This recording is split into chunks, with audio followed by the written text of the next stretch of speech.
gudoomiyaha gobolka Banaadir ahna duqa magaalada Muqdisho mudane Cumar Maxamed Cumar Finish ayaa shir gudoomiyay kulanka degmooyinka gobolka Banaadir oo toddobaadkii mar la qabto kaas oo ay isugu yimaadaan gudoonka sare ee maamulka gobolka Banaadir iyo gudoomiyaasha degmooyinka.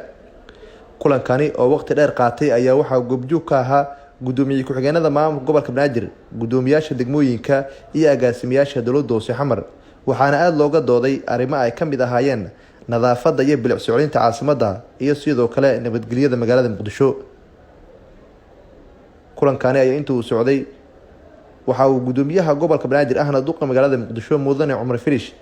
faray gudoomiyaasha degmooyinka iyo agaasimayaasha dowladda hoose xamar in la dardargeliyo barnaamijyada kala duwan ee kor loogu qaadaya nadaafadda iyo bilic socodinta caasimadda si magaalada Muqdisho ay ula tartanto magaalooyinka dhigeeda ah. waxa uu sidoo kale duqa magaalada Muqdisho sheegay in la isku xisaabtami doono saacadaha soo socda nadaafadda iyo sidoo kale bilicda caasimadda si gaar ah uu il gaar ku hayn doono maamulka gobolka Banaadir howlaha quseeya nadaafadda. Kulankani oo saacado dhowr qaatay ayaa marka uu soo ilaaday waxa warbaahinta la hadlay afhayeenka maamulka gobolka Banaadir Saalax Xasan Cumar. shirka toddobaadlaha ee maamulka gobolka Banaadir uu shir gudoominayay duqa magaalada Muqdisho ahna gudoomiyaha gobolka Banaadir mudane Cumar Finish runtii toddobaadkan waxa diiradda lagu saaray ahmiyad gaar ahna la siiyay sidii loogu doodi lahaa qorsho loogu shaqeynayo bilic soo celinta iyo nadaafadda magaalada Muqdisho iyadoona dood dheer oo isla galeen gudoomiyaasha degmooyinka iyo agaasimayaasha qaabilsan nadaafadda bilic soo celinta magaalada Muqdisho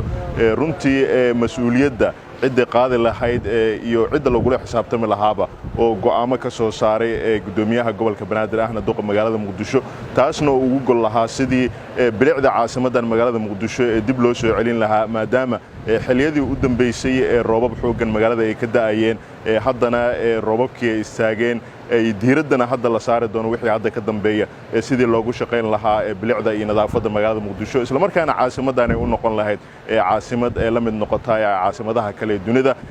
dadka iyo shacabka ku dhaqan magaalada Muqdishona ay u heli lahaayeen bee'ad nadiif ah. Nuur Saciid Taliil, warbaahinta qaranka Soomaaliyeed, magaalada Muqdisho.